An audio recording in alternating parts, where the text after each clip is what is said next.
हम लोग भक्ति रसामृत सिंधु ग्रंथ से पढ़ रहे हैं। पूर्व विभाग द्वितीय लहरी साधना भक्ति और 68 श्लोक है, 68वां। बात हो रही है कि जो भक्ति का अधिकारी है उसको कर्म करने की जरूरत नहीं, कर्मकांड आदि करने की जरूरत नहीं है। जो भक्ति का अधिकारी हैं उनकी बात कर रहे हैं। तो यहाँ पे क्या इस श्लोक में बताया जा रहा है, कोट किया जा रहा है रूप गोस्वामी जी के द्वारा।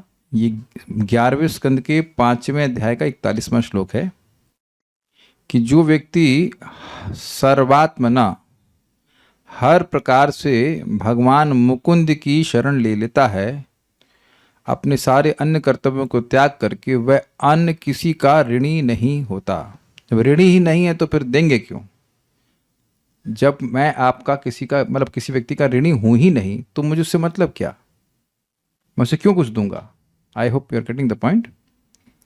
तो ये बहुत अच्छा श्लोक है और इसको कई बार आपने शायद सुना होगा, लेकिन डिटेल में नहीं समझा होगा अन्वय करके, क्योंकि मैंने कभी पढ़ाया नहीं, एटलीस्ट मैंने तो नहीं पढ़ा है। तो आज मौका लग रहा है तो अन्वय सहित हम लोग समझेंगे इस श्लोक को। बहुत इंपॉर्टेंट श्लोक है। मेरे पीछे बोलिए। देवर्षि भूताप्त नृणाम पितृणाम, पितृणाम ना नीचे आ जाएगा, ना किंकरो नायम ऋणी च राजन। देवर्षि भूताप्त नृणां पितॄणां न किंकरो नायं ऋणी च राजन्। सर्वात्मना यः शरणं शरण्यं गतो मुकुन्दं परिहृत्य कर्तुम्। सर्वात्मना यः शरणं शरण्यं गतो मुकुन्दं परिहृत्य कर्तम्। देवर्षि भूताप्त नृणां पितॄणां न किंकरो नायं ऋणी च राजन्। देवर्षि भूताप्त नृणां पितॄणां न किंकरो नायं ऋणी च राजन्। उन्ना नीचे आना चाहिए, गलत लिख दिया है। सर्वात्मनः यः शरणं शरण्यं गतो मुकुन्दं परिहृत्य कर्तम्। सर्वात्मना यः शरणं शरण्यं गतो मुकुन्दं परिहृत्य कर्तम्। देवर्षि भूताप्त नृणां पितॄणां न किंकरो नायं ऋणी च राजन्। देवर्षि भूताप्त नृणां पितॄणां न किंकरो नायं ऋणी च राजन्। सर्वात्मना यः शरणं शरण्यं गतो मुकुन्दं परिहृत्य कर्तम्। सर्वात्मना यः शरणं शरण्यं गतो मुकुन्दं परिहृत्य कर्तम्। ये अच्छा श्लोक है क्योंकि आजकल श्राद्ध का समय चल रहा है, तो भक्त लोग पूछ सकते हैं कि हमें श्राद्ध करना चाहिए कि नहीं करना चाहिए। तो उस पर भी कुछ विचार कर लेते हैं। हे राजन, और जो भी राजन हो, मैं समझ रहा हूँ, और मुझे नहीं पता किसको बोला जा रहा है, लेकिन कोई भी राजन ये कभी मैं गलत नहीं बोलना चाहता कि परीक्षित महाराज की निमि महाराज, हमको नहीं पता कौन से, शायद मैं बोल रहा हूँ कि मैंने 11 स्कंद में पढ़ा नहीं, तो शायद परीक्षित महाराज को बोल रहे हैं, but I may be wrong. हे राजन, जो मनुष्य शास्त्र निर्दिष्ट कृत्यादि परित्याग करके, यानी जो शास्त्र में वर्णन है कि ये करना चाहिए ये करना चाहिए, उसको परित्याग करके सर्वात्म भाव से शरणागत वत्सल प्रेम के वरदानी भगवान मुकुंद की शरण में आ गया है। अब प्रेम के वरदानी कहाँ से आ गया? प्रेम शब्द तो श्लोक में है नहीं। देखिए, मुकुंद मतलब ही मुक्ति के सुख को जो कुत्सित कर देते हैं, कुत्सित मतलब छोटा कर देते हैं। तो मुक्ति का सुख किसके द्वारा कुत्सित होता है? भाव भक्ति ऑनवर्ड्स, भाव भक्ति का गुण है ना, मोक्ष लघुताकृत। तो इसलिए यहाँ अनुवाद इसमें ऐसा रखा गया कि मुकुंद, वह भगवान मुकुंद जो अपना प्रेम दे करके भक्त को इतना सुख देते हैं कि उसके आगे मुक्ति भी कम है। इसलिए मुकुंद से रिलेट कर लीजिएगा कि प्रेम के वरदानी भगवान मुकुंद की शरण में आ गया है। कैसे आया? सर्वात्म भाव से। सर्वात्म भाव को बिल्कुल अंडरलाइन कर लीजिएगा, तभी कंडीशन अप्लाई होती है। सर्व आत्मा मतलब क्या होता है? आत्मा मतलब आत्मा, आत्मा मतलब परमात्मा, तो परमात्मा अर्थ तो आएगा नहीं यहाँ पे। आत्मा मतलब आत्मा यानी सोल, आत्मा का मतलब मन, आत्मा का मतलब बुद्धि, आत्मा का मतलब शरीर, और आत्मा का मतलब संकल्प भी होता है। और भी हैं, 7 अर्थ होते हैं, लेकिन 3 तो पकड़ ही लीजिए। मन, बुद्धि और शरीर, ये तीनों भगवान की सेवा में लगे हैं, तब व्यक्ति ऋणी नहीं रहता है। ये नहीं कह सकते कि हम आधा घंटा 2 घंटा सेवा कर रहे हैं भगवान की तो हम ऋणी नहीं रहे। तो अगर कोई कहे कि श्राद्ध करना चाहिए कि नहीं करना चाहिए, तो उससे पहले वह निर्णय कर ले कि क्या सर्वात्म भाव से भगवान के वह शरणागत हुआ है कि नहीं। अगर उसके मन में और कोई विकल्प नहीं है कि बस केवल भगवान की सेवा में लगा हुआ है, तब तो वह किसी का ऋणी नहीं है। Is it sinking in? लेकिन अगर वह सर्वात्म भाव से नहीं लगा हुआ है, अभी लग रहा है कि ये भी कर्तव्य है और ये कर्तव्य है, तो नहीं, उसका अधिकार अभी वैसा नहीं है। भाई जैसे जड़ भरत, अब उनको कुछ होश, उनको ये भी होश नहीं कि वो शरीर है या नहीं, उससे कोई मतलब है, बस भगवान की सेवा में लगे हुए हैं। तो निरंतर जो भगवान की सेवा में लगा है, उसके मन में और कोई विकल्प है ही नहीं, तो वह किसी का ऋणी नहीं, ये ऋणी नहीं है, यह कह रहा है। Is it okay? इसलिए तुरंत नहीं मान लेना चाहिए कि हम किसी के ऋणी नहीं, कि माता का ध्यान नहीं रखेंगे, पिता का ध्यान नहीं रखेंगे और कर्तव्य नहीं करेंगे।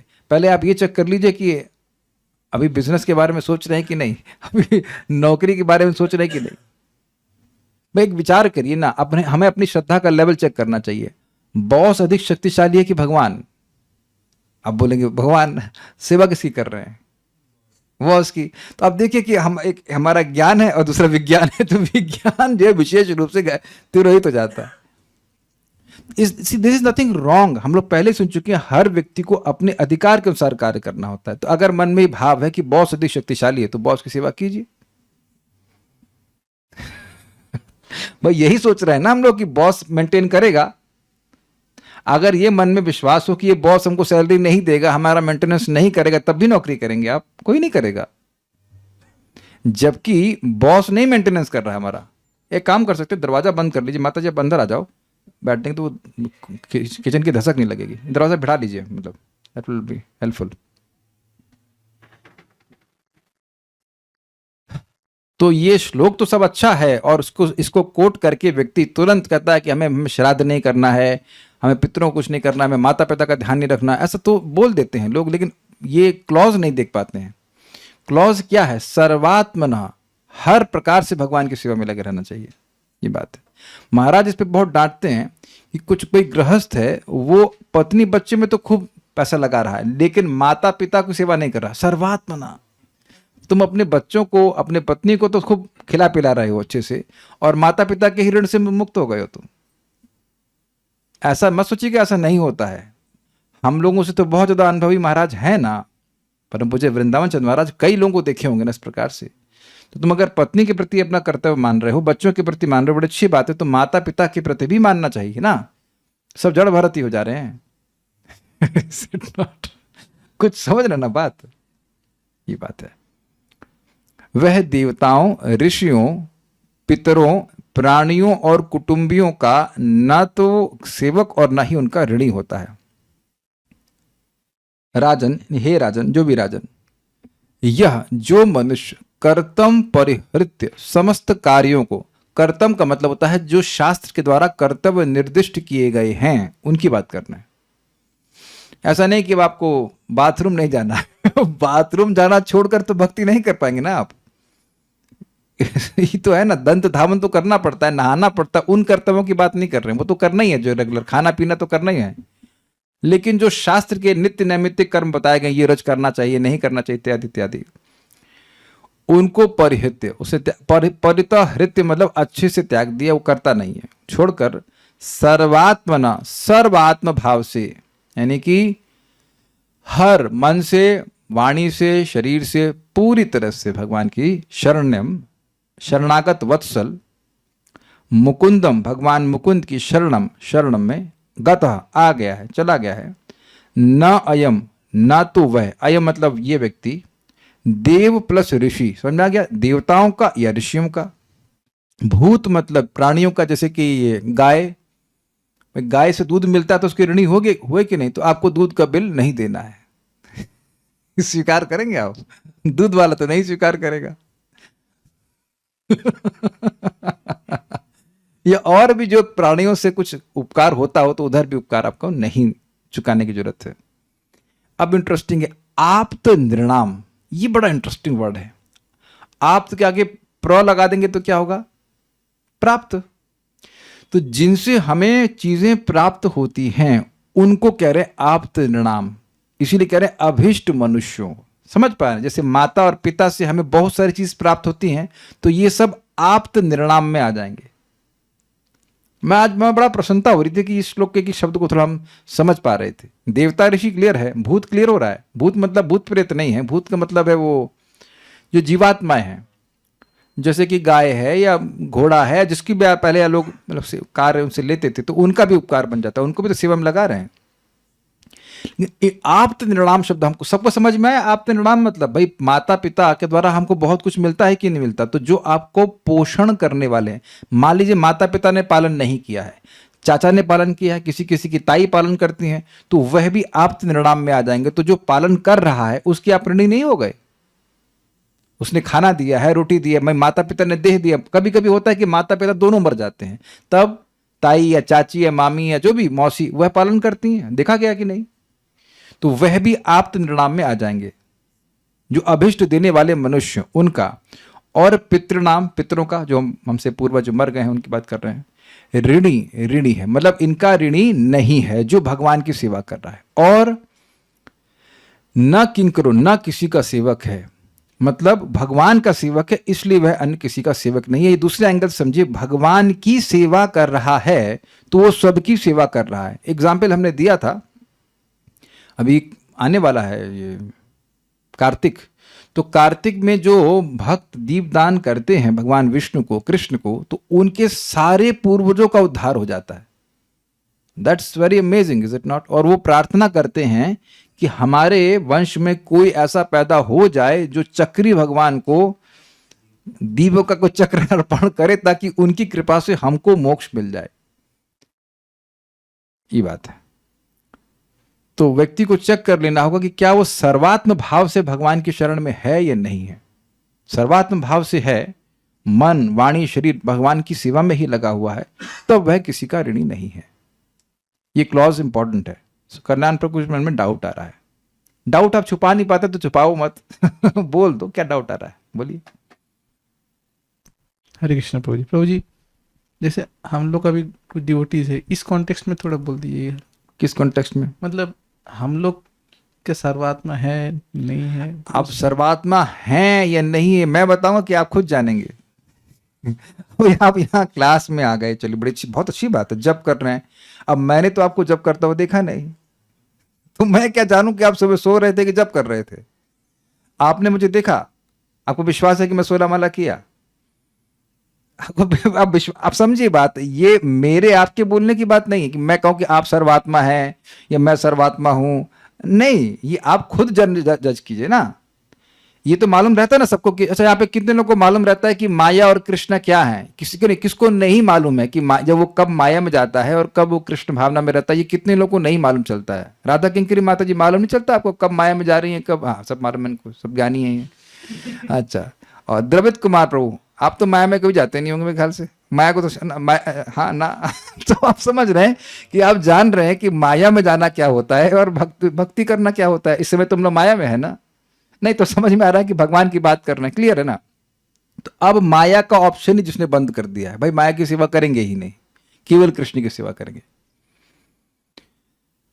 जिसके जीवन में कृष्ण के अलावा कोई विकल्प ही नहीं है, बस कृष्ण की ही सेवा करनी है, तो वह किसी का ऋणी नहीं रहा। ये बात है। बहुत सारे प्रश्न आ रहे हैं, चलो इनको हम देख ले। नहीं तो जो भाव स्तर पे है उसको कहा गया है। नहीं, भाव की बात नहीं है, ऐसा नहीं है, भाव की बात नहीं है। आप बस फिक्सअप हो जाइए कि मासिक बस कृष्ण की सेवा करेंगे, मन से वाणी से शरीर से कृष्ण की सेवा करेंगे, काम खत्म। कृपया आप बताइए कि कैसे पता लगाएं कि ये बात की सर्वात्मा है कि नहीं। अरे ये आपकी बयान नहीं लगता कि मन में भी यही गूंज रहा था। तो अब आप बताओ ना, इस समय भगवान की मैं सेवा कर रहा हूं, अब इसके बाद मैं क्या करूंगा? भगवान की सेवा करूंगा या नहीं करूंगा, ये आपको मालूम नहीं चलता है क्या? इतना तो जड़ कोई भी नहीं है ना। भाई शरीर निर्वाह के लिए आप कुछ कर रहे हैं, ठीक है, लेकिन आप विचार कीजिए कि क्या नौकरी जो भी व्यक्ति कर रहा है वो शरीर निर्वाह के लिए कर रहा है, मतलब भक्ति निर्वाह के लिए कर रहा है, कि कुछ धन कमाने के लिए कर रहा है? तो हम भाई देखो, हम किसी पे आक्षेप नहीं कर रहे, ये मेरा अधिकार ही नहीं है। Is just what I am trying to say is कि व्यक्ति रिफ्लेक्ट कर ले कि अभी हमारा अधिकार है क्या। ये बात है। देखिए ऐसे भी लोग हैं जो अब बिल्कुल भगवान पे निर्भर हैं, और बिल्कुल निश्चिंत हैं। ऐसा मत सोचिएगा कि एकदम वो लोग मरे जा रहे हैं, नहीं, ऐसे हैं ऐसे लोग। अगर ऐसे लोग होते ही नहीं तो फिर ये श्लोक काहे को लिखा रहता। ये खुद नारद जी का केस देख लीजिए ना, वो 5 साल के बच्चे थे, उनकी माँ मर गई, तो क्या वो अब कहीं क्या कहते हैं ऑर्फनेज में गए, हमको अनाथालय में गए, भगवान के शरणागत थे। हम सब लोग सुन रहे हैं कि भगवान हमें कैसे किसी के भी द्वारा जन्म दे सकते हैं और किसी भी के द्वारा मरवा सकते हैं, बस पालन करने के लिए आपको काम करना पड़ेगा, है ना। और चलिए एक बात और भी छोड़ दीजिए, चलिए संडे को तो नौकरी नहीं करनी पड़ती है, तो अब संडे को जिनको नौकरी पे नहीं जाना पड़ता है वो सुबह से शाम तक केवल भक्ति ही करते हैं या नहीं करते, वो आप अपने विचार कर लीजिएगा। तो आप we be honest about our अधिकार, कि अगर हमको कुछ भी नहीं करना पड़े, मान लो खाने पीने की व्यवस्था सब कर दी जाए, तब भी क्या मैं पूरा दिन भक्ति करूंगा? ये मैं आपसे पूछ नहीं रहा हूं, ये आपको अपने आप से पूछना है बिफोर आंसरिंग दिस क्वेश्चन कि मैं सर्वात्मा हूं कि नहीं। मन से, वाणी से, शरीर से, तो सारा उसका दिमाग बस भगवान की सेवा में लगा। एग्जाम्पल दिया गया है भगवान विष्णु के द्वारा, एक पतिव्रता स्त्री के मन में बस एक ही चीज रहती है, अपने पति की सेवा, उसको और कुछ नहीं रहता है। मन से, वाणी से, शरीर से वो पति की सेवा में ही लगी रहती है। तो ये बात है, उसके मन में और कुछ नहीं चलता है। तो क्या पति पालन नहीं करते हैं? करते हैं। अब आजकल तो अलग तरह से कुछ बताया जा रहा है। आपकी माता जी हाउस वाइफ है कि नौकरी करती हैं? कैसे मेंटेनेंस हो गया उनका अब तक? पड़ोसी कहां से आता था खाना? तो आप देख लीजिए कि पति करते हैं। सुंदरा माता जी आप तो अभी जॉब से आ रही मेरे ख्याल से ना, जॉब कभी नहीं करी, तो प्रभु जी कैसे मेंटेन कर लिया आपको? एक बड़ी सुंदर बात हमने देखा माता जी की, प्रभु जी जैसा बोलेंगे वैसे करेंगे, जिस डॉक्टर के पास लेके जाएंगे वो तो वहीं जाऊंगी, दिस इज नेचुरल डिपेंडेंसी। तो क्या प्रभु जी नहीं करते? कहाँ लेके नहीं गए? Is it not Prabhu ji take care? Haridwar, कहाँ गाजियाबाद, सब जगह लेके गए। तो खैर हम बात कर रहे थे, चलिए अब इसमें बहुत सारा मतामत हो जाएगा, हम इतनी बात बोल रहे हैं। मदन मोहन प्रभु माता जी क्या अभी जॉब पे गई हैं? नहीं, तो वो भी हाउस वाइफ है। तो ये लोग कैसे जी रही हैं? राधा शर्मा माता जी, you must be going for job ना, जल्दी क्लास फिनिश करता हूं आपका। तो आप देख रहे हैं संतोष कृष्ण प्रभु माता जी नहीं दिख रही हैं, बिजनेस पे गई होंगी लगता है। तो आप देख रहे हैं कि एक एक नाम लूंगा। चलिए जरा हाउस वाइफ हाथ खड़ा करें कौन कौन वाइफ जिंदा, जो जिंदा हो हाउस वाइफ वो हाथ खड़ा करते आते। एक वरलक्ष्मी माता जी, शीतल माता, अरे सब जिंदा, राधा शर्मा माता जी, ओहो करुण मोक्षरूप माता जी, आप लोग जिंदा कैसे रह गए भाई? तो आप देखिए कि पति की सेवा कर रहे हैं, बच्चों को ध्यान रख रहे हैं, ऐसे जो सब कर रहे हैं, is it not they are surviving? इतने सारे लोग जिंदा है भाई, आश्चर्य की बात है। आप लोग पेड़ के नीचे रहते होंगे शायद ना। एक माता जी कह रही थी हम नौकरी नहीं करेंगे तो पेड़ के नीचे वो उनको सुना रहा, माता जी देखो सब लोग पेड़ के नीचे नहीं रह रही हैं, लोग घर में सुन रही कथा। तो मैं खाली ये बोल रहा हूं कि एग्जाम्पल भगवान ने दिया इसलिए मैं बोल रहा हूं। यहां राजन वर्ड वसुदेव जी को श्री नारद जी संबोधित कर रहे हैं, होगा ठीक है, बट हमारा पॉइंट बहुत सिंपल है। पॉइंट इस कि जो व्यक्ति इस प्रकार से सेवा करता है, देखिए पॉइंट क्या है, ये है भगवान के प्रति प्रीति का लक्षण। जिसके प्रति प्रीति होती है उसी की सेवा करने का मन निरंतर करता रहता है। It is not simply an intellectual thing. तो यही बात बोल रहे हैं कि इस प्रकार से सेवा कर रहा है तो वो अब किसी का ऋणी नहीं हुआ। इसको एक और भी बात हमने पढ़ी थी भक्ति संदर्भ में, कि जो इस प्रकार से भगवान की सेवा में लगा हुआ है तो भगवान 33 करोड़ देवताओं को, it figures can be little up and down, लेकिन जहां तक मैंने इसमें पढ़ा था, अभी स्मृति से बोल रहा हूं, वो उसके सारे कर्जे चुकाने के लिए लगा देते हैं, भाई तो पेमेंट कर देना, तुम उसका इधर पेमेंट कर देना, उसका पेमेंट कर देना, वो भगवान की सेवा कर रहा है, ये बात है। देवर्षि, देवताओं और ऋषि, ऋषियों का ऋण क्या होता है? वो ग्रंथ लिखते हैं तो उनको पढ़ना होता है, तो उससे आप उर्ण होते हैं। देवताओं के लिए आपको यज्ञ करने होते हैं, तो बताइए आपको। भूत यानी जीवात्मा, जैसे गाय को घास देना या और भी सारी चीजें करनी होती हैं। ये भूत यज्ञ में भी आता है, चींटियों को दाना देना। देखिए आप कर रहे हैं तो गलत बात नहीं कर रहे हैं, यानी कि इस तरह से समझे कि ये चींटी भगवान का अंश है, ये भूखी है, इसको दे दीजिए, उस तरह से। लेकिन उस तरह से नहीं कि ऋणी है। आप गाय को भोजन दे रहे हैं इस तरह से कि भाई ये भगवान को प्रसन्न करेगा, दैट्स अ डिफरेंट वे। लेकिन इस तरह से नहीं कि मैं नहीं करूंगा तो मुझ पर पाप लगेगा, ये भावना नहीं होनी चाहिए। कुछ ग्रहण कर पाना इस बात को, ये बहुत अच्छा, बहुत सटल पॉइंट है। आप चींटी को भोजन दे रहे हैं तो चींटी भी तो आत्मा है, चींटी में भी आत्मा है, तो भगवान का अंश है तो उसे प्रसाद दे रहे हैं, दैट्स अ डिफरेंट थिंग। लेकिन अगर कोई व्यक्ति सोच रहा है अरे मैं इसको नहीं दूंगा तो मुझे पाप लगेगा, तब वो गड़बड़ हो जाएगी बात। कुछ हाँ, ऋण एंड देखिए, एक तो हो गया ऋण भावना से दे रहे हैं, और दूसरा है कि नहीं भगवान इससे प्रसन्न हो जाएंगे। किसी भी जीव को आप प्रसाद देते हैं तो भगवान प्रसन्न होते हैं कि नहीं, भगवान की आज्ञा भी है, ये देना चाहिए, that's a different thing. Prabhupad ji कीड़े को भी दिए ना, उसे कुछ प्रसादम फूल दे दो, दैट्स अ डिफरेंट थिंग। लेकिन ऐसा वो भगवान के संबंध में आप सेवा कर रहे हैं, लेकिन ऐसा नहीं है कि हम कहें अरे नहीं करेंगे तो पाप लगेगा, ऐसा कुछ भी नहीं है। जैसे देखिए, आप क्या हमेशा धन उसी व्यक्ति को देते जिससे आपने ऋण लिया है? कोई व्यक्ति की सहायता कर रहे हैं, धन दे रहे हैं, भोजन दे रहे हैं, तो क्या ऋण लिए हैं तब दे रहे हैं? कल्याणपुर, पहले आप बताइए समझ में आए कि नहीं आए? माइक लीजिए। आपको कुछ कुर्ते मिले थे, वो आपको फिट नहीं हुए, ठीक है, तो आपने किसी भक्त को दिए कि नहीं दिए भी? जी प्रभु। उसका ऋण है आपके ऊपर। आप समझ आ गया? ऐसा नहीं है कि ऋण आपका चुका रहे, अरे भाई तूने तुमसे 300 रुपए लिए थे, देखो हमको ये कुर्ते लिए हमारे पास आए, ये ले करके तुमको सेटल कर दो ना, just out of compassion you are doing, that's a different thing. आपने सुना है भक्त के बारे में, सुहृद सर्वभूतान, सभी जीवों का वो सुहृद होता है, दैट्स अ डिफरेंट थिंग। लेकिन ऋणी नहीं है, वो ऋण चुकाने के लिए नहीं कर रहा है, ठीक है। आप तो निर्णाम मतलब माता पिता, जिनसे हमें माता पिता और उसके उपलक्षण से जो कोई भी चाचा चाची मामी ताई जो कुछ भी जिन्होंने आपका उपकार किया है। जैसे मेरी आईआईटी की पढ़ाई के लिए एक समय मेरी माता जी के पास पैसे नहीं थे, तो मेरी नानी ने मुझे पैसे दिए थे, मुझे बाद में मालूम चला लेकिन दिए थे। तो अब वो पैसे जिन्होंने मुझे दिए तो वो मेरे लिए आप्त निर्णाम हो जाएंगे, वह मनुष्य जिससे द्वारा आपको कुछ प्राप्त होता है। और आप ये देखेंगे कि बहुत से मनुष्यों से हमको बहुत कुछ प्राप्त होता है, तो उनके प्रति भी हमारा कर्तव्य होता है। पितृ नाम तो स्पष्ट है, पितरों का ना किंकर, ना तो वह उनका सेवक है, ना अयम मतलब वह व्यक्ति, ना ऋणी है, ना ही ऋण है। देखिए दो अंतर हो गया ना, सेवक और ऋण में अंतर हुआ कि नहीं? ऋणी का, ऋणी मतलब सेवक नहीं होता है, लेकिन वहां पे एक बाध्यता सी होती है कि अरे हमारा ऋण है, ऋण नहीं चुकाएंगे तो हम पर मतलब गड़बड़ हो जाएगा, ऐसे करके। जैसे आपको इस जगत में कोई भी व्यक्ति कुछ पैसा दिया है और उसको भगवान की सेवा में नहीं लगाए तो आपका भयंकर ऋण पड़ जाएगा, बहुत भयंकर ऋण पड़ जाएगा। We must use it for serving Krishna. ऐसा नहीं किसी को 10 रुपए चुरा लेंगे और देना नहीं पड़ेगा बहुत भयंकर देना पड़ेगा, उतना तो देना ही पड़ेगा अगर वो अयोग्य है, और अगर योग्य हो गया तो फिर वो उसकी क्वांटिटी मल्टीप्लाई हो जाती है। अर्ध योग्य ब्राह्मण होगा तो दुगुना देना पड़ेगा, और योग्य ब्राह्मण होगा तो 100 गुना देना पड़ेगा, और भक्त का चोरी कर लिया तो कितना देना पड़ेगा उसका हिसाब किताब नहीं है। मैं इसको अलग तरह से समझा रहा हूँ, रिवर्स वे में समझा रहा हूँ, ठीक है।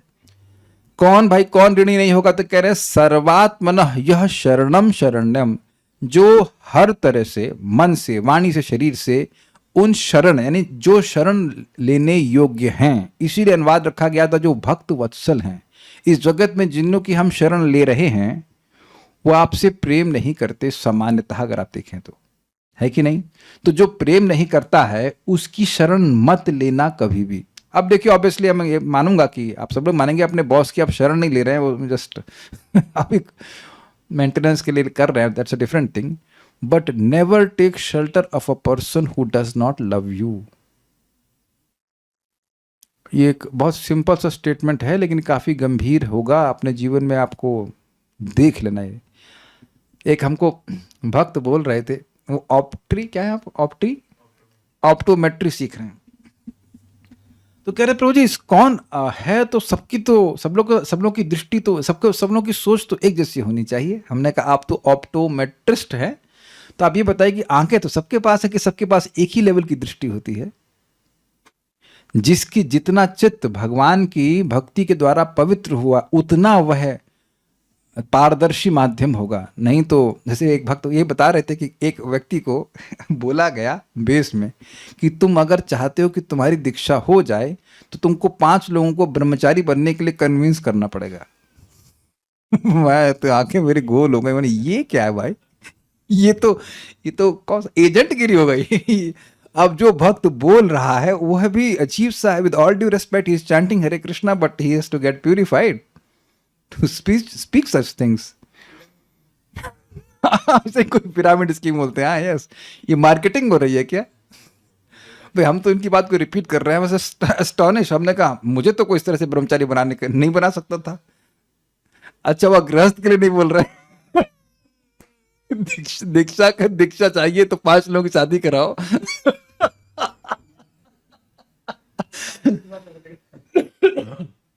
तो मैं खाली ये बोल रहा हूं कि ऐसा व्यक्ति प्रेम नहीं कर रहा है आपको, जो आपको एजेंट बना रहा है वो आपको प्रेम नहीं कर रहा है।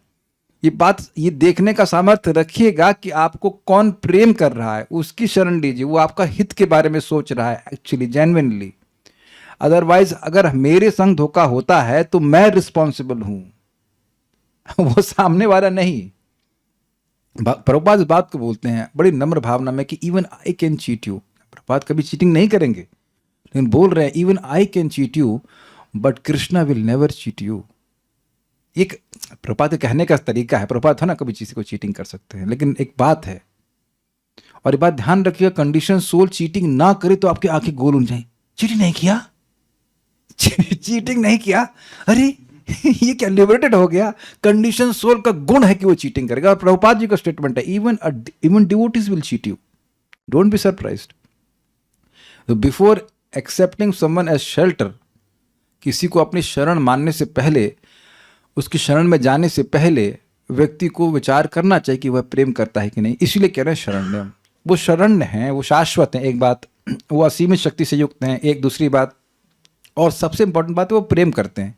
इसको सिंपल तरह से समझाते हैं बुरीजन प्रभु कि भगवान की शरण में जाने से पहले आपको 2 गुण समझने होंगे। एक कि वह सर्वशक्तिशाली हैं, और वो he is all powerful and all loving.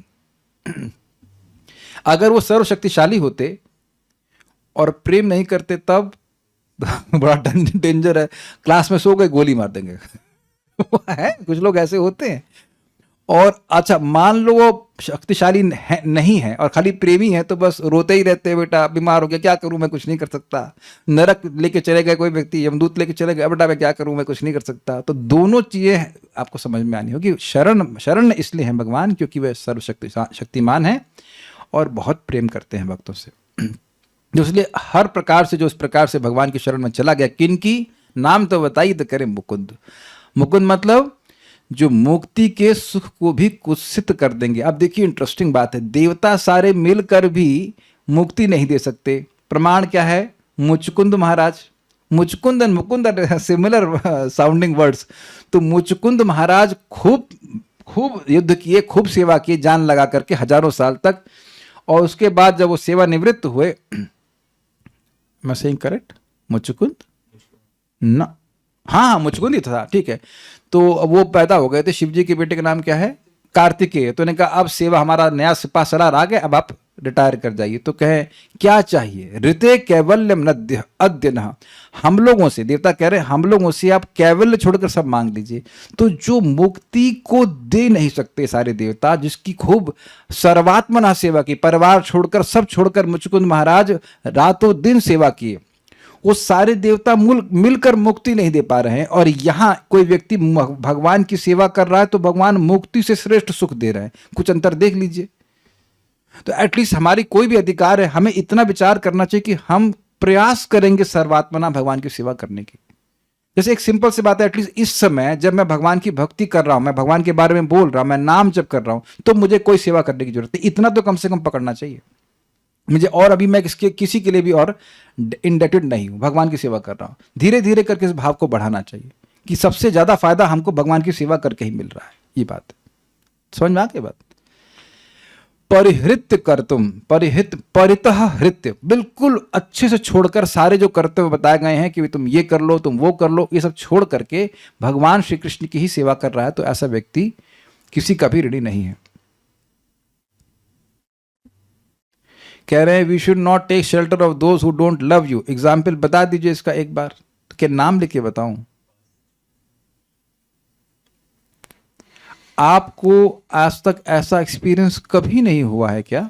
जिसने प्रश्न किया, हम अपना नाम नहीं लेंगे, लेकिन क्या ऐसा कभी नहीं हुआ है कि आपने किसी व्यक्ति को अपना गाइड माना हो और वो नारकीय गाइड था? हम नाम नहीं बोलेंगे और इसलिए it has to be kept confidential, but I think you can understand. How do we understand that Prabhuji never takes shelter of a person? अच्छा, how do we understand Prabhuji never takes shelter of a person who doesn't love you? आप लोग को ये समझ में नहीं आता है कि कोई व्यक्ति घुमा फिरा के आपसे बात कर रहा है और कौन आपका हित चाहता है। इतने बुद्धू तो स्टूडेंट्स यहां पे कोई भी नहीं होंगे, इतने बुद्धू हैं। अगर आप किसी व्यक्ति को केवल जन्माष्टमी वाले दिन याद आए अरे भाई टैक्स देने का समय आ गया ना, वो कर देना है ना, कर देना होता है ना, जन्माष्टमी का कर, राधाष्टमी का कर, तो वो आपका कोई हित नहीं चाह रहा है। आप समझ रहे हैं ना बात। कोई व्यक्ति ट्रेन करे आपको कि आप भगवान को संतुष्ट करें, भक्ति में प्रगति करें, तो वो आपका हित चाह रहा है, वो अपना भी हित समझ रहा है, तब ना आपका हित चाह रहा है। कोई कभी पूछे नहीं कि आप जप कर रहे हैं कि नहीं, जिंदा भी है कि नहीं। जन्माष्टमी को याद आ गया, जन्माष्टमी दिन है, तो बस खाली पैसा कलेक्ट करने के चक्कर में पड़ा रहे तो बिल्कुल सही नहीं। या फिर अपना उल्लू सीधा करने के लिए आपको उल्लू बना रहा है। ये कभी नहीं हुआ आप लोगों के संग ऐसा? अभी मैंने वो बताया ना, दीक्षा लेनी है तो 5 लोगों को ब्रह्मचारी बनाओ, कन्विंस करो उनको। तो ये अपना वो जो कर रहा है, जो बंदा जो दीक्षा लेना चाहता है, उसको उससे मतलब नहीं कि सामने वाला ब्रह्मचारी बने या ना बने, उसको अपनी दीक्षा चाहिए। इस कितने खराब मोटिवेशन है दीक्षा प्राप्त करने का। और ये एक परंपरा शुरू कर दी जा रही है। उसके बाद आगे वाले को बोलेगा तुमको दीक्षा लेनी है तो 5 लोगों को लेके आओ। मंदिर भर रहे हैं क्या? मंदिर भरना ये क्या, वो जैसे जेल भरो आंदोलन है सुना आपने? जेल भरो आंदोलन चलते हैं भारत में कभी कभी। तो क्या ये मंदिर भरो आंदोलन शुरू है? ये हरे कृष्ण आंदोलन है कि मंदिर भरो आंदोलन है? कुछ भी हो, इतनी अकल तो होनी चाहिए। हमको एक बहुत अच्छा कोटेशन मिला था, if you don't have your own goal of life, somebody will use you to achieve his goal of life।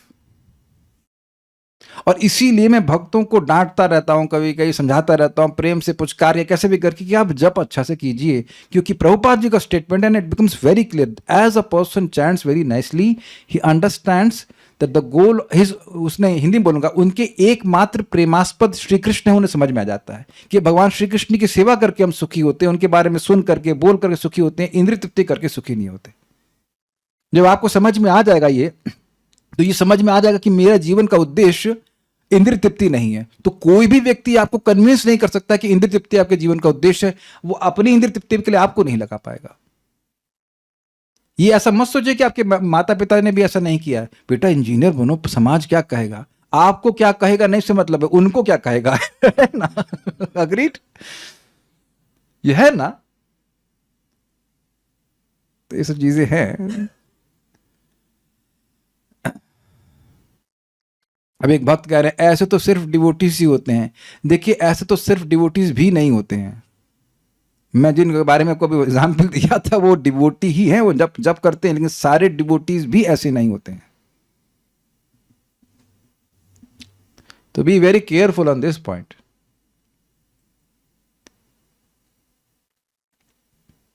दुर्गम संगमनी, इंद्र सेव्य हैं, चंद्र सेव्य हैं, इस प्रकार के भेद को छोड़कर श्री कृष्ण की शरण में आ जाता है। पूरी बात तो आप शायद नहीं समझ पाएंगे, और मुझे भी पूरी बात समझ में नहीं आई किस तरह से डिराइव किया गया है, लेकिन श्रीधर स्वामी जी कहते हैं कर्तुम डिराइव्स फ्रॉम कृति, और कृति मतलब भेदन। लीव द संस्कृत, बट इस तरह से समझाया गया है। तो भेदन धातु से आ रहा है। तो कह रहे हैं कि ये जो भेद है, कि ये चंद्र है इनकी सेवा करनी चाहिए, ये इंद्र है इनकी सेवा करनी चाहिए, ऐसा नहीं। वो जान रहा है वासुदेव सर्वमिति, सभी भगवान के किंकर हैं, मैं भगवान श्री कृष्ण की सेवा कर रहा हूं तो मैं सबकी सेवा करती है। इस तरह का भेद देखना कि ये सेपरेट कंट्रोलर हैं।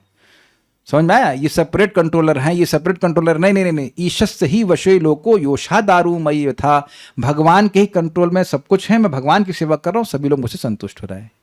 तो ये भेद से हटा करके मतलब परिहृत्य कर्तुम को ऐसे डिराइव कर रहे हैं कि भेद को परितः त्याग कर, हृत्य मतलब त्यागना, परि मतलब अच्छे से, तो ये भेद त्याग दे कि कोई स्वतंत्र ईश्वर है। समझ में आ गया? शरणागत होने से उसके प्रारब्ध का नाश हो जाने से उसके वर्णाश्रमित्व का नाश हो जाता है। This is a mind blowing statement. वो क्षत्रिय है ही नहीं, वो ब्राह्मण है ही नहीं, कुछ समझे ना? तो वो है क्या कहते हैं उसको, गृहस्थ है ही नहीं। जब है ही नहीं तो गृहस्थ का धर्म कैसे होगा? फॉर एग्जाम्पल जैसे मैं अभी कुछ 3-4 साल पहले ब्रह्मचारी आश्रम में था, तो मैं गृहस्थी का पालन कितना कर रहा था, बताइए कल्याण प्रभु, अभी समझ में आ जाएगा आपको। कुछ भी नहीं। कुछ भी नहीं। क्यों नहीं कर रहा था? आप उस आश्रम में नहीं थे। उस आश्रम में था ही नहीं। अब समझ में आया आपको? बिल्कुल क्लियरली समझ में आ रहा है। अच्छा अब ये बताइए मैं संन्यास धर्म के बारे में पालन क्यों नहीं कर रहा हूँ? उसमें नहीं है। क्योंकि उसमें है ही नहीं। अब आप ये मैं नहीं होने की बात को समझा रहा हूं मैं। अब जो स्त्रियां हैं वो कह दीजिए कि आप स्त्रियां नहीं हैं तो, लेकिन जो इस प्रकार से एकदम भगवान की शरण में है उसकी कॉन्शियसनेस कैसे होती? ना हम, क्या है श्लोक, ना हम विप्रो न च नरपति नापि वैश्यो न शूद्रो, ऐसे करके श्लोक है, महाप्रभु बोले इसको। ना हम विप्रो, ना मैं ब्राह्मण हूं, ना हम विप्रो न च नरपति, ना तो मैं राजा हूं, नापि वैश्यो न शूद्र, ना वैश्य हूं, न शूद्र, ना ये हूं, ना वो, ऐसे करके फिर क्या हो आप? किंतु प्रोद्यत निखिल परमानंद गोपी भर्तुर दास दासानुदास, मैं गोपियों के पालक श्री कृष्ण के सेवकों का सेवक हूं। ये कॉन्शियसनेस किसी के मन में है, चेतना है, तभी तो भगवान की सेवा कर रहा है वो। तो अब वह उसका प्रारब्ध नष्ट हो गया है। प्रारब्ध से ही तो आप मान रहे हो ना कि आप स्त्री हो या पुरुष हो या जो भी हो, क्षत्रिय हो, ये खत्म हो जाता है। ये प्रारब्ध नष्ट होने का मतलब है कि उसका इस प्रकार का अहंकार नहीं रह गया है कि मैं ये हूं। जैसे मेरे भी अलग अलग अहंकार है ना, मैं पहले मान रहा था मैं ब्रह्मचारी हूं, अब मान रहा हूं कि गृहस्थ हूं, तो उस अहंकार के अनुसार कार्य करते हैं कि नहीं? Is it not? तो ये अहंकार ही खत्म हो गया उसका, वो केवल कृष्ण की सेवा करना चाहता है। अतएव उसका नित्य कर्म में अधिकार समाप्त हो जाता है। ये समझ में आ गया? अतएव जब ये मान ही नहीं रहा है कि वो गृहस्थ है, तो जो गृहस्थोचित जो धर्म कर्म है वो काहे करेगा उसको? आप लोगों को अब श्लोक ढूंढना पड़ेगा। भो भो करके उसमें आ रहा है, माधवेंद्रपुरी पाद का, कह रहे हैं कि भाई भो स्नानम तुभ्यम नमः, ऐसे करके श्लोक है कि हे सुबह का स्नान, हे तीन बार का गायत्री मंदन, आपको नमस्कार नमस्कार बड़े अच्छे हैं, लेकिन देखिए हम जहां भी जा रहे हैं हम मधु द्विष या कंस द्विष, कंस के शत्रु श्री कृष्ण का स्मरण कर सकते हैं, और इसलिए ये हमारे लिए पर्याप्त है, हमको और कुछ करने की जरूरत नहीं है। अब समझ में आ गया कि श्री कृष्ण का स्मरण कर रहे हैं, जहां श्रवण कीर्तन में लगे, हमको और कुछ करने की जरूरत नहीं। ये बात है। कर्तम के स्थान पर कृत्यम, इस प्रकार भी पाठ है, उसका ही एक अर्थ है, इसका भी उसका एक ही अर्थ है। एक और अर्थ मैं आपको बताना चाहता हूं जो मैंने महाराज से सुना था, बड़ा अच्छा। परिहृत्य कर्तम मतलब ये कर्तापन का भाव त्याग करके कि मैं कर रहा हूं। अब आप देखिए कोई गृहस्थ क्या सोचता है, मैं अग्निहोत्र कर रहा हूं, मैं श्राद्ध कर रहा हूं, तो ये भाव जब तक रहेगा कि मैं कर रहा हूं, ये मिथ्या अहंकार रहेगा, तो उसके अनुसार व्यक्ति को कार्य करना पड़ेगा। अगर आपको याद हो गीता का श्लोक हम लोग कई बार बोले हैं, यस्त्वात्मरतिरेव स्यात् आत्मतृप्तस्य मानव आत्मन्येव च संतुष्टस्य तस्य कार्यम न विद्यते। कई बार इसको कोट किया है। यस्तु आत्मरतिरेव स्यात्, जिसकी आत्मा में रति अर्थात प्रीति है, आत्मा मतलब भगवान में। यस्तु आत्मरतिरेव स्यात्, इसलिए आत्मतृप्तस्य मानव, इस कारण से वह आत्मा में तृप्त अर्थात संतुष्ट है, यानी भगवान श्री कृष्ण की सेवा करके संतुष्ट है। आत्मनि एव च संतुष्टस्य तस्य कार्यम न विद्यते, इसलिए वह क्योंकि भगवान में ही संतुष्ट है, इसलिए कोई कार्य नहीं है। क्या ये मैप कर पाए? सब लोग समझ पा रहे हैं? तो अब आप प्रैक्टिकली देखिए कि हम लोग अपने अपने अधिकार को देख लें। अगर आप और मैं श्री कृष्ण की सेवा करके ही संतुष्ट हैं, then we will not do anything else. जैसे सिंपल सी बात है, अभी हमें भूख नहीं लग रही, भूख लगेगी तो भोजन दिया जाएगा, तो भोजन करके प्रसाद पाकर के हम संतुष्ट हो जाते हैं, तो फिर पूछा जाए और कुछ खाओगे, तो आप क्या बोलोगे? ना ना और कुछ नहीं चाहिए। वो संतुष्टि का लेवल है कि नहीं? तो भक्ति करते करते एक ऐसा पॉइंट आ जाए कि अब आप यू आर फुली सेटिस्फाइड, आपको भक्ति के अलावा कुछ करना ही नहीं है, तो फिर आप किसी की ऋणी नहीं है। ये बात है सिंपल सी। Got it? तो यहां पे उसने अपना एक मिथ्या अहंकार त्याग दिया है कि मैं करने वाला हूं ना।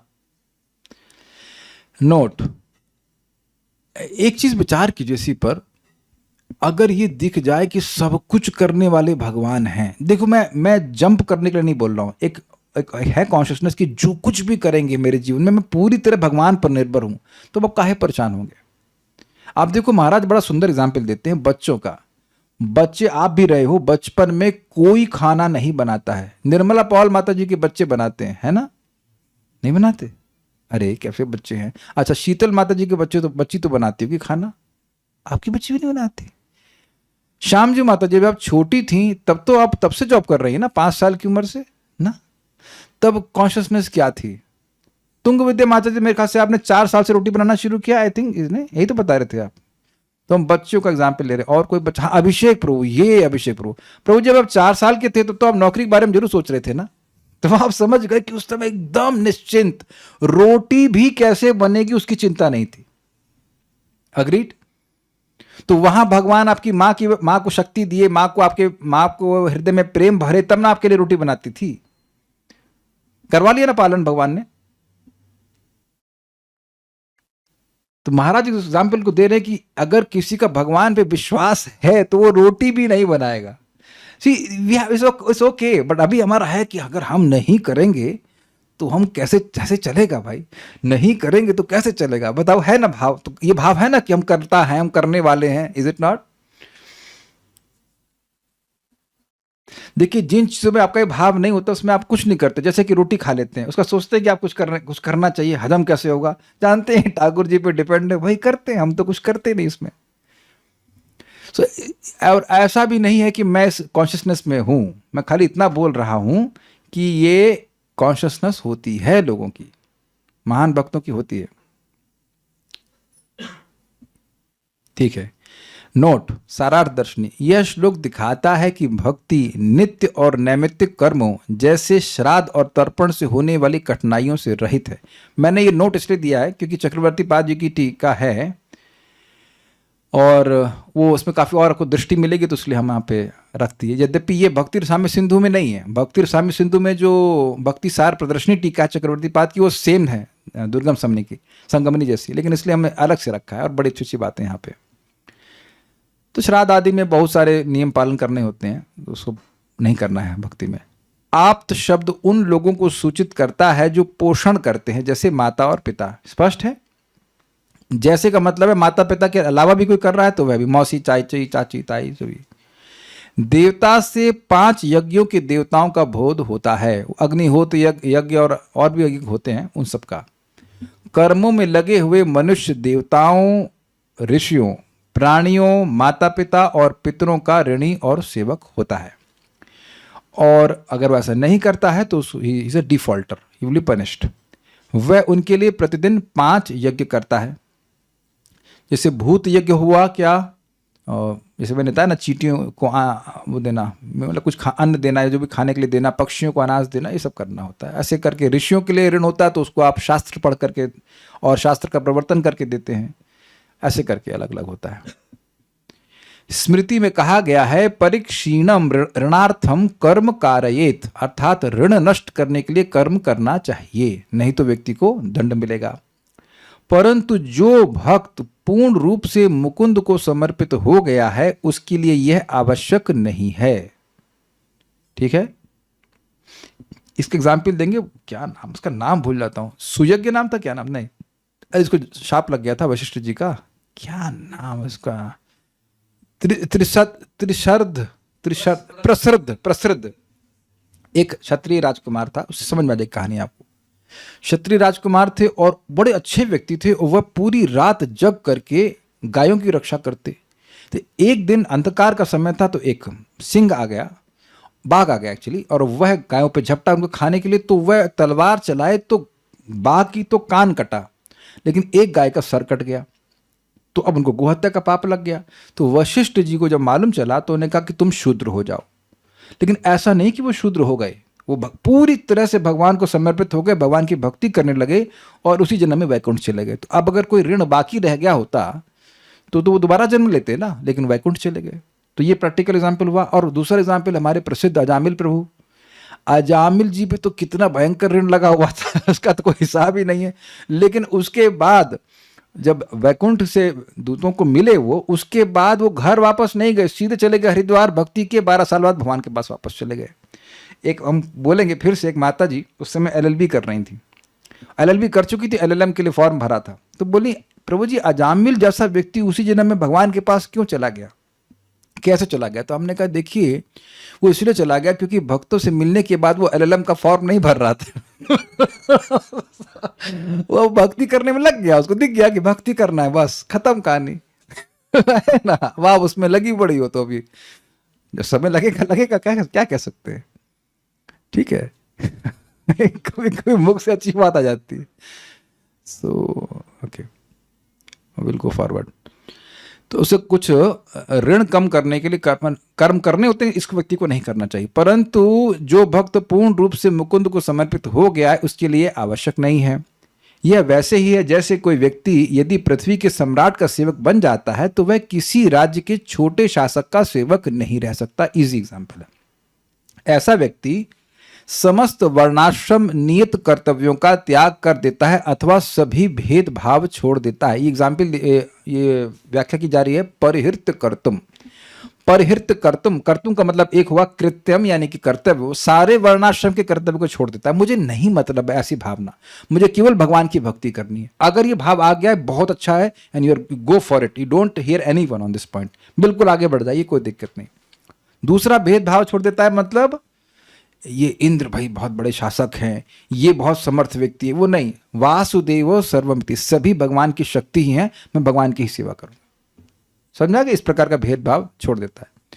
ये आया कैसे? परिहृत्य कर्तम से आया। कर्तम शब्द कृति से निकाला गया, कृति मतलब छेदन, तो छेदन के अर्थ में कि भेद का छेदन कर दिया उसने, ऐसे करके समझाया गया। डिटेल हम समझ नहीं पाए हैं, इतना बात समझ में आई। जब कोई विष्णु की पूजा करता है तब अन्य देवताओं और पितरों की पूजा भी संपन्न हो जाती है, जैसा कि अन्यत्र कहा गया है।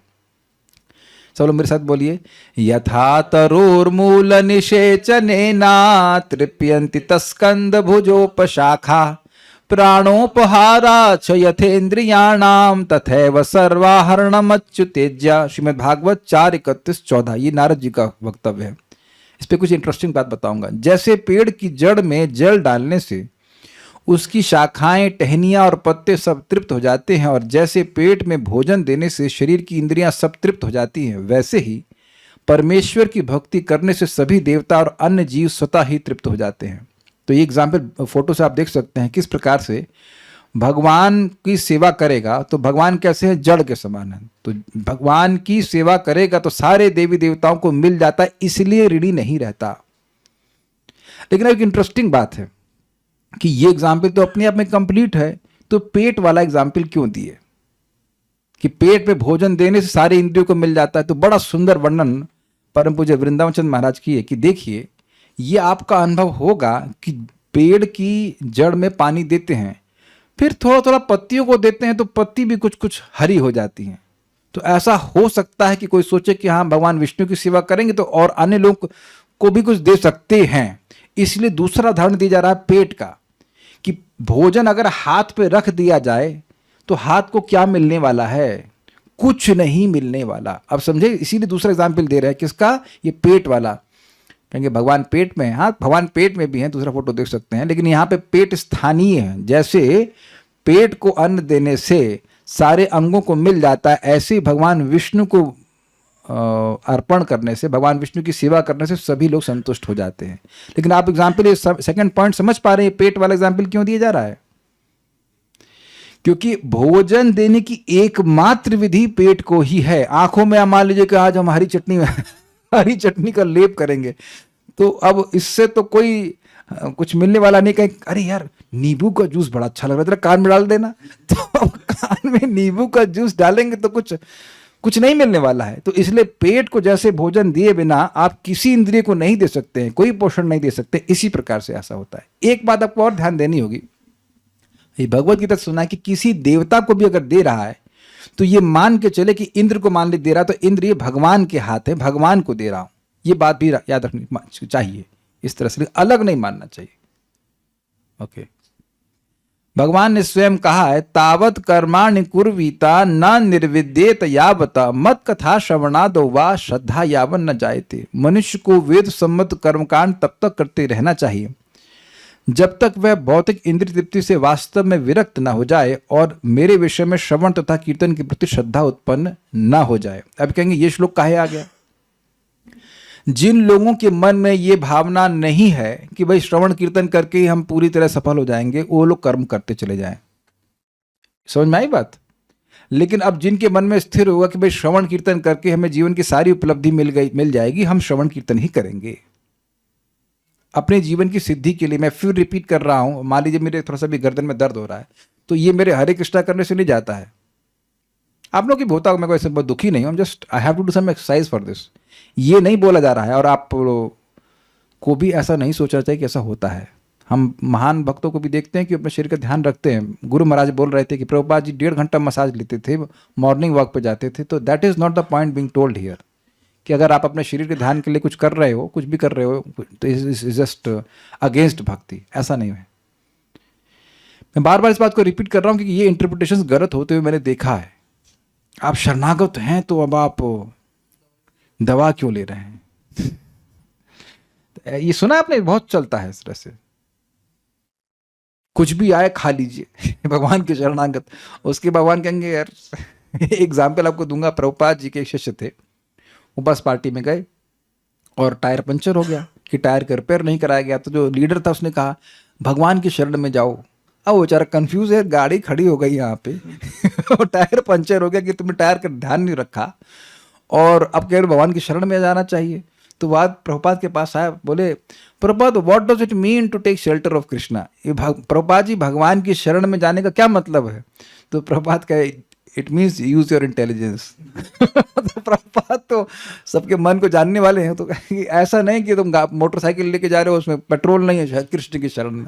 That is not the point, that is not the point. लेकिन अपनी जीवन की सिद्धि या परम पुरुषार्थ प्राप्त करने के लिए भक्ति पर्याप्त है। इस श्लोक की टीका में भी लिखा गया है, नहीं इस श्लोक की टीका में नहीं लिखा, अन्यत्र लिखा गया है कि अगर कोई मतलब भक्त की भावना क्या कि ब्रह्मा जी आकर मुझे कर्म योग देंगे, ज्ञान योग देंगे, तो मैं नहीं लेने वाला, भक्ति योग ही करूंगा। और आप ये देखें कि ये चीज़ तो भक्तों में आ ही रही है कि we are inclination is for bhakti only. इस प्रकार भक्त कर्म की पात्रता को बहुत पीछे छोड़ चुका होता है, ये बात यहाँ पे स्थापित की जा रही। और कोई प्रश्न किसी का है तो मैं देख लेता हूँ।